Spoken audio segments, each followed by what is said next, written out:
New York City, March 1981. Thursday evening, 8 p.m.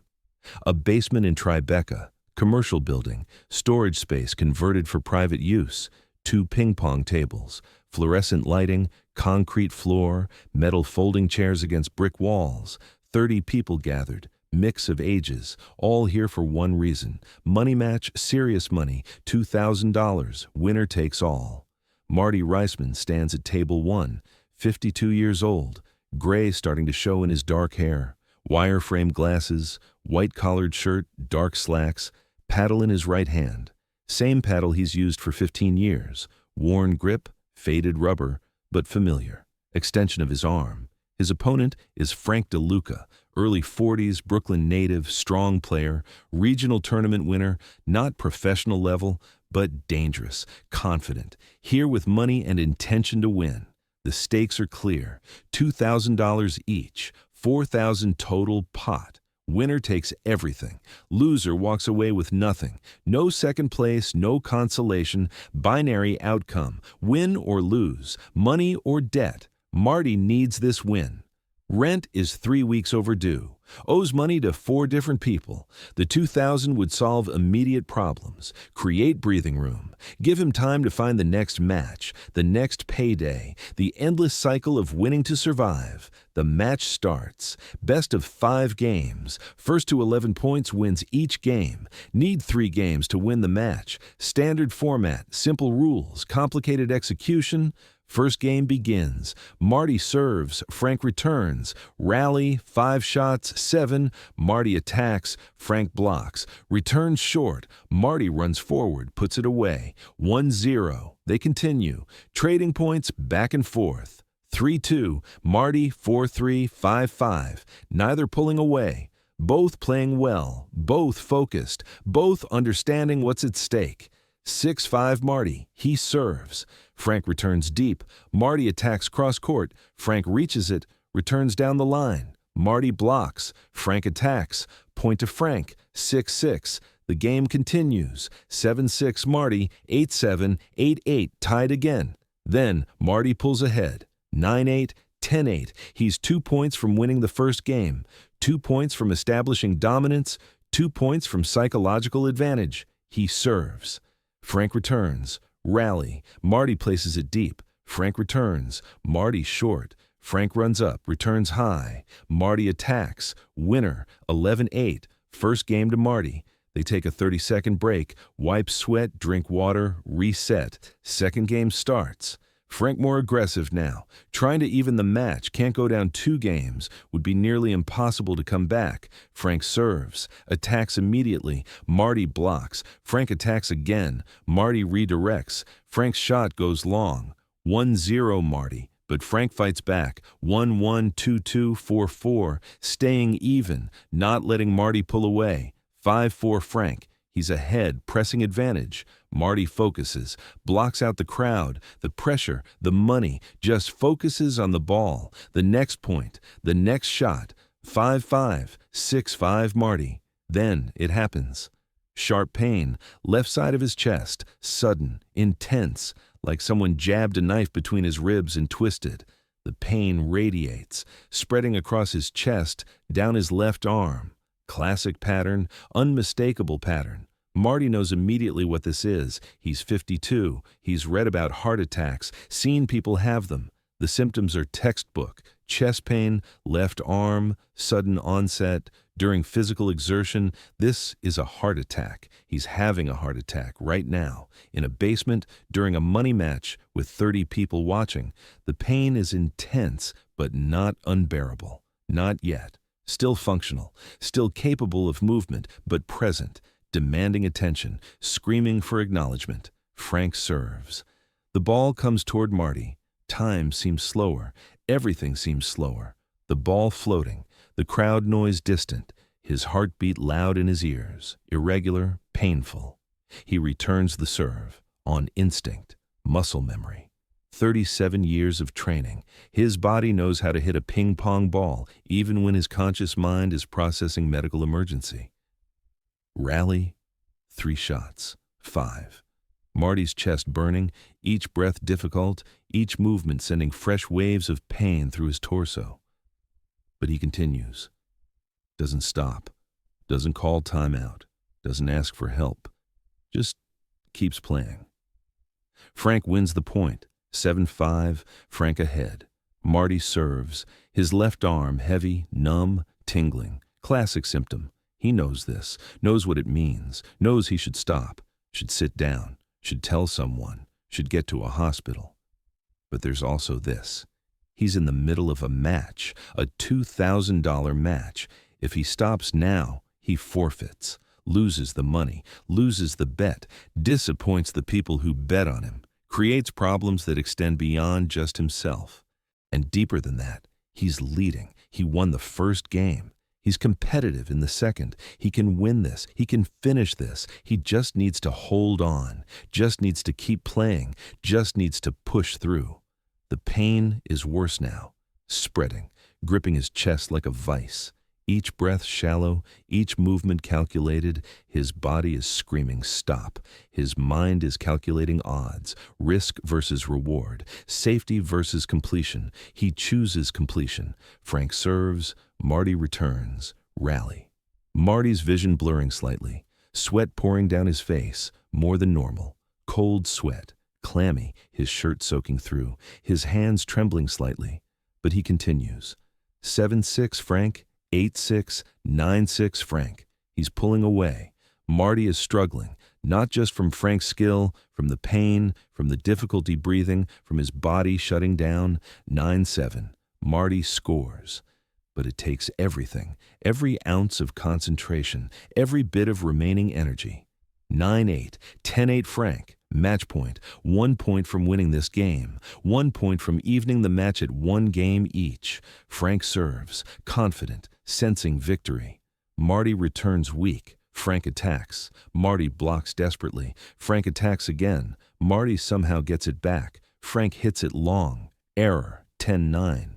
The pain is overwhelming now. Marty can barely stand. His left arm completely numb. His chest feels like it's being crushed. His breathing rapid and shallow. He's sweating profusely, his face pale, his hands shaking. People in the crowd notice. Something wrong. Marty looks sick, looks terrible. Someone asks if he's okay. Marty waves them off. Fine, just tired. He's not fine. He's dying. Maybe, probably not. Mild heart attack likely, but possibly dying. Right here, right now, in a basement, over $2,000. Frank serves.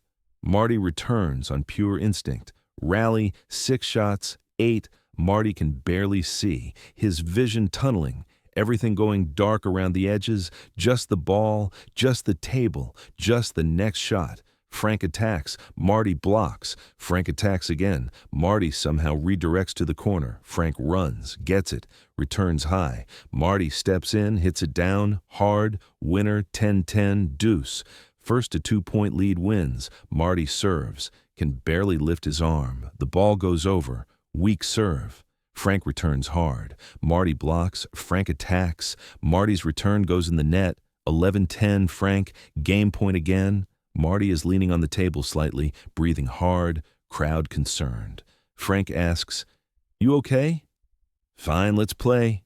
Frank serves. Marty returns. Rally, 3 shots.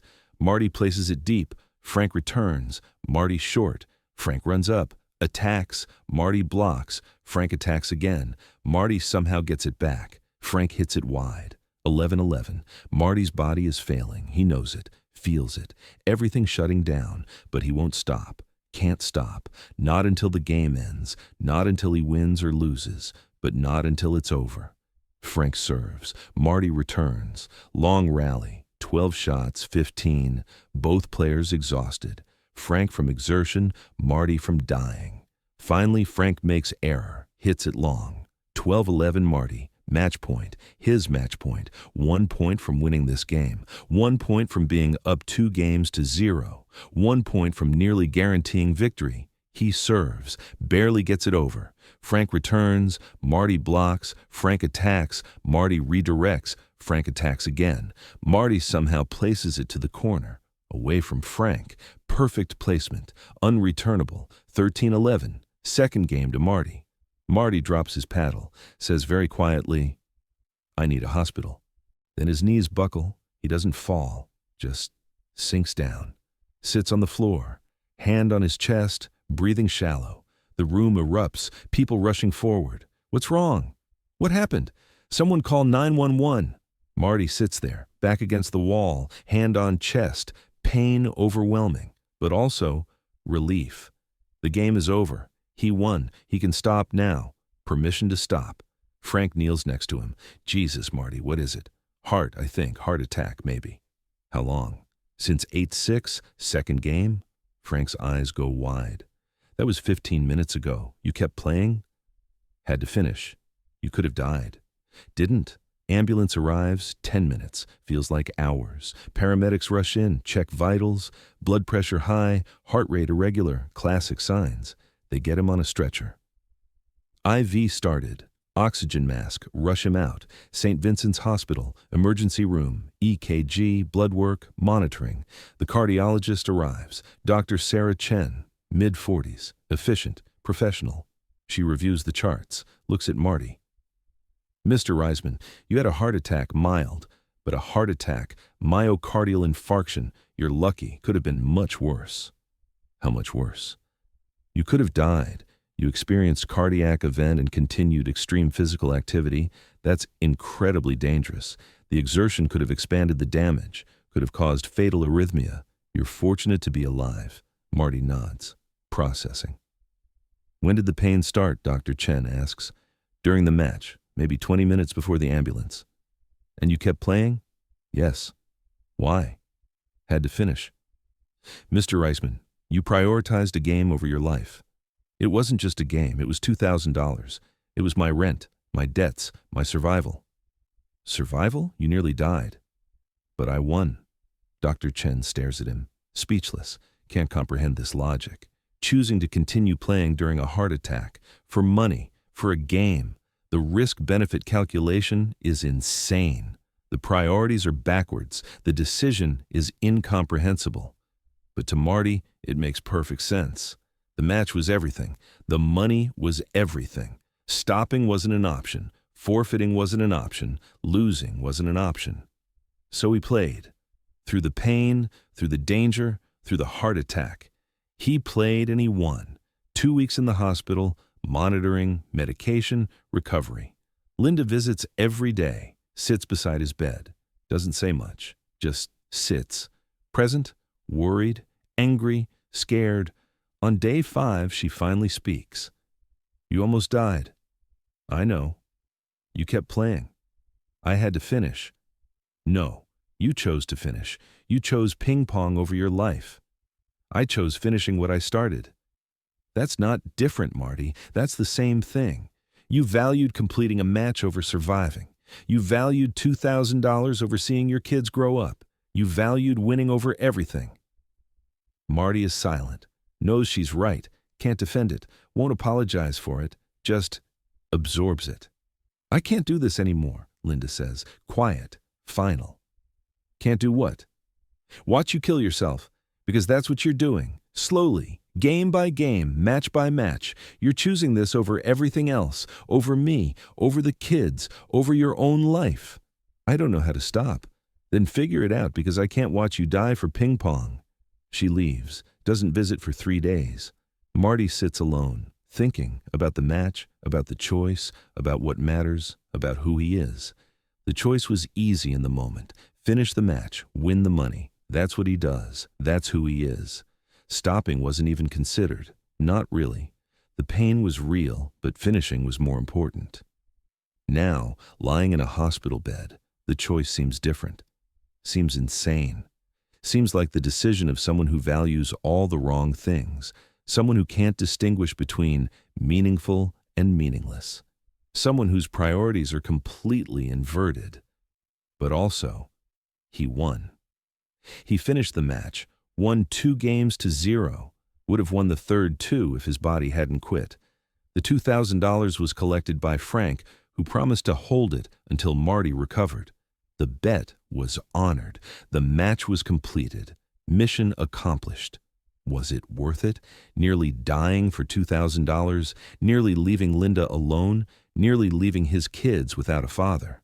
Was completing that one match worth all of that? Marty doesn't know. Can't answer. The question is too big. The implications too severe. He just knows this. When the moment came, when the pain started, when the choice presented itself, he chose to keep playing. That's what he did. That's who he is. Dr. Chen discharges him after 2 weeks. You need rest, 3 months minimum, no physical activity, no stress, no competition. Your heart needs to heal. You need to give it time. Then I can play again? Mr. Reisman, I'm recommending you stop competing entirely. Your heart can't handle this level of stress. Another event could be fatal. So no more ping pong? Recreational ping pong is fine. After recovery, light activity, but competitive matches, money matches, high-stress situations? No, your heart can't take it. Marty nods, says he understands, doesn't say what he's thinking, that he'll play again anyway. The 3 months will pass and he'll be back. That stopping isn't an option, that this is who he is and who he'll always be. 3 months pass, Marty rests, mostly takes medication, attends follow-up appointments, his heart recovers. The damage was mild. He's lucky. The cardiologist says he's okay to resume normal activity, but emphasizes, avoid high-stress situations, be careful, listen to your body. Marty hears okay to resume and stops listening to the rest. 6 months after the heart attack, he's playing again. Not immediately, not recklessly, but gradually. Small matches, low stakes, testing himself, his body, his heart, seeing what he can handle it. The heart is strong enough, the body is functional, the skill is still there. He plays, he wins, he feels alive again. Linda knows, doesn't say anything at first, just watches, sees him slipping back, sees the pattern repeating, sees the obsession returning. Finally, one night after Marty returns from a match at 2 a.m., she confronts him. You're playing again. Yes. After everything, after the heart attack, after the hospital, after almost dying, you're back. I'm careful. Careful? Marty, you had a heart attack during a match and kept playing. That's not careful. That's insane. I'm not pushing that hard anymore. That's not the point. The point is, you can't stop. Even when your body literally fails, even when your heart gives out, even when death becomes real, you still choose ping pong. That's not dedication. That's not passion. That's sickness. Marty doesn't argue. Can't. She's right. Completely right. He knows it. Knew it in the hospital. Knows it now. But knowing doesn't change anything. Knowing doesn't make him stop. Knowing doesn't alter who he fundamentally is. I chose finishing what I started, Marty says. That night, when the pain started, I chose to finish. You chose ping pong over your life. Maybe those are the same thing. Linda stares at him, understanding, finally understanding. Ping pong isn't separate from his life. It is his life. Removing it would be like removing breathing. He doesn't play ping pong to live. He lives to play ping pong. They're inseparable, indistinguishable. Then I don't know what to do, Linda says, quiet, defeated. I can't watch you die, but I can't make you stop. So I don't know. You keep loving me anyway, Marty says, like you have been, like you always do. That's not fair. I know, but it's true. They sit in silence, the truth hanging between them. Heavy, uncomfortable, unchangeable. Marty Reisman plays ping pong for another 30 years, until age 81, until 2012, until his body finally quits completely. Not another heart attack, just time, just age, just the inevitable end. He never has another cardiac event. The heart stays strong. The medication works. The checkups show stability. He's lucky. Incredibly lucky. The decision to keep playing during a heart attack could have killed him, should have killed him, but didn't. Years later, someone asks Marty about that night. March 1981, the heart attack match, the choice to continue. Why didn't you stop? Marty thinks for a long time. Because stopping meant quitting, and I don't quit. Never have, never will, even when I should, especially when I should. You could have died. I could have, but I didn't. I finished the match, won the money, survived. All 3 goals accomplished. But what if you had died? Then I would have died playing ping pong, which is probably how I want to go anyway. Quick, doing what I love. Better than slowly fading in a hospital bed. Better than dementia. Better than years of decline. Just gone. Mid-match. That's a good death. That's a terrible way to think. Maybe, but it's honest. I am ping pong. Ping pong is me. Separating us is like separating body and soul. Possible, maybe. But one doesn't survive without the other. I kept playing during a heart attack because stopping wasn't really a choice. Not for me. Not for who I am. The choice was made long before that night. Made when I was 15 and picked up a paddle. Made across 37 years of dedication. Made in every match I ever played. That night wasn't a decision. It was confirmation. The story becomes part of Marty's legend. The time he had a heart attack during a match and kept playing until he won. The ultimate expression of obsession, the clearest example of priorities.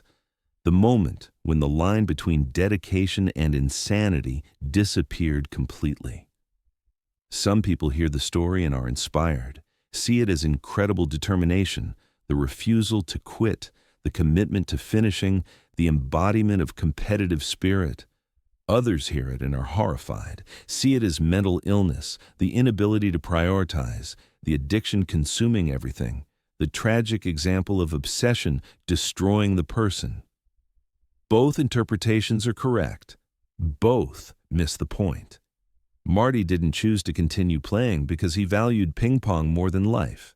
He continued because stopping wasn't possible. The ability to quit wasn't available. The option to prioritize survival over completion didn't exist in his internal operating system. Obsession doesn't calculate risk. It doesn't weigh costs. It doesn't consider alternatives. It just moves forward, always forward, through pain, through danger, through heart attacks, through everything until it's finished, or until it kills you. Marty Reisman was 52 years old when his heart failed during a money match. He kept playing, finished the game, won, then collapsed, nearly died, recovered, and played for 30 more years. Not because he was brave, because he couldn't stop, because obsession doesn't offer exits, only completion or death. He chose completion and got both eventually, just 30 years apart.